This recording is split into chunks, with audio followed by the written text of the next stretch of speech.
Hey guys, thanks a lot. This is my second time. I'm a little nervous, so Oh no. please bear with me. It's okay. I'm originally from Youngstown, Ohio, from a large Irish Catholic family. I'm the youngest of 11 children, 6 sisters, which meant I spent my whole childhood in the hallway waiting to go to the bathroom. 5 brothers total, so I had 4 brothers chasing me around the house kicking my ass. There was 3 sets of twins. So my brothers that were 2 years older than me that were twins, I always used to love to get them in fights because that meant they weren't kicking my ass. So that's that. You know, coming from a big family, you get hand-me-downs, the kids' table. You guys know what I'm talking about? It's a bunch of bullshit. For my first communion, I had my choice of a leisure suit hand-me-down. One was lime green and one was sky blue. You know, those kind that just go up in flames, all polyester. I went with the sky blue. Kids table, we moved when I was 16. I never graduated to the big table. By the time we moved away, the big table was not an option. All the kids had grown up, so that was the end of that. My parents, you know, they practiced the rhythm method. Obviously, with 11 kids, my dad had a lot of rhythm. He was a good guy. Santa Claus. Do we all remember the time when we got told there wasn't, oh, sorry, earmuffs over here. That's okay. Here's the scenario. I'm 5 years old. It's Christmas Eve. I'm hiding behind the couch. I notice that my dad goes out to his van and starts bringing in toys from the house. I run upstairs to my brother and I wake him up. He's like 7. And I said, RJ, Dad's bringing in the presents. Does that mean there's no Santa Claus? What's going on? And he looks at me, I'm 5, he's 7, he goes, of course there's no fucking Santa Claus. What are you, an idiot?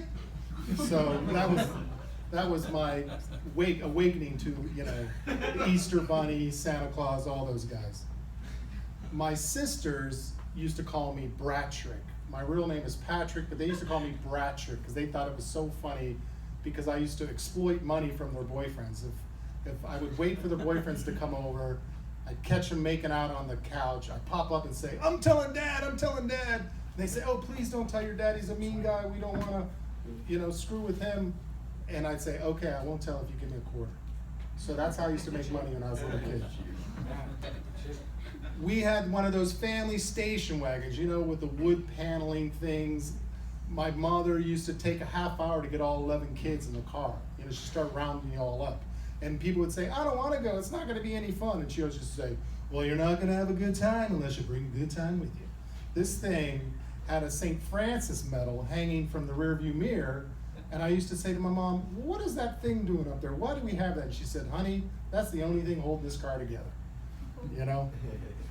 My dad, he was a very stern man. You know dads, he didn't even have to yell at you. He could just give you that look. You know? And then whatever you were doing, you better stop because you didn't want that look. My dad had this phobia. He never wanted to hold any of his grandkids. And one day I said, why? He says, hey, I'm still busy raising some of my own. I don't need to, you know, hold these kids. I was an uncle when I was 4 years old. Wow. Believe it or not. I thought I could take my niece to nursery school for show and tell. I thought when she came over to the house, I could put her in a brown paper bag, a thick one, and take her to school. When I was told I wasn't allowed to do that, I did a little temper tantrum on the kitchen floor, kind of like the Tasmanian devil going in circles and everything. And every time I see my sister, she still laughs. At this day, every time I see her, she just keeps laughing because she goes, you're still that little 4-year-old kid doing the temper tantrum because you can't take Christine in a bag to school for show and tell to prove to everyone that you're an uncle. Coming from an Irish Catholic family, there was always priests and nuns at my house. Hell, a nun taught me how to make a mixed drink. They called that a highball back in the day. So I learned to make gin and tonics, vodka sodas from a nun. So that was great. One of my favorite memories of my life is I met Wilt Chamberlain once, you know, the great Kansas NBA star. Wilt Chamberlain, you know, he claimed to sleep with 10,000 women. I met him and I said, hey, Wilt, I know how you ended up at Kansas. You know, and he goes, yeah, I was there in the late 50s. He goes, how did a kid from Youngstown end up at Kansas? I said, well, I was in junior college. I went up there one night. I met a girl. I had sex for 4 minutes. And I thought, hell, I'm going to school here. And Big Will Chandler, all 7'1", looked down at me and he says, I know exactly what you're talking about. Anyway, one other thing. Anybody here have a heart attack recently? Oh, that's just me. 2 months ago, I was at the gym. All of a sudden, I feel this sharp pain, and I'm like, oh my God, I'm having a heart attack. So I rush over to Chandler Regional. Some friends brought me there.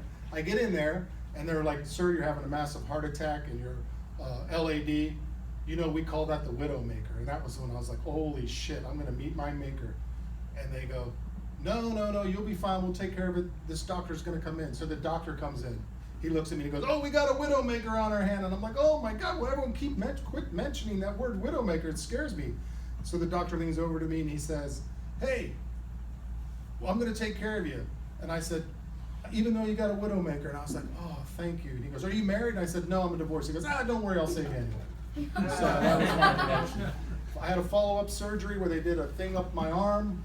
Now I know what it feels like to do when someone really gets under your skin. I know what that's like. Anyway, I wanted to thank you. It's a quick 5 minutes. This goes out to a couple of buddies of mine recently, JB and Joe Tobias, who didn't make it like I made it. So this is for them, and God bless everyone. And thanks for everyone on GoFundMe page helping me out during my heart attack. Thanks, guys.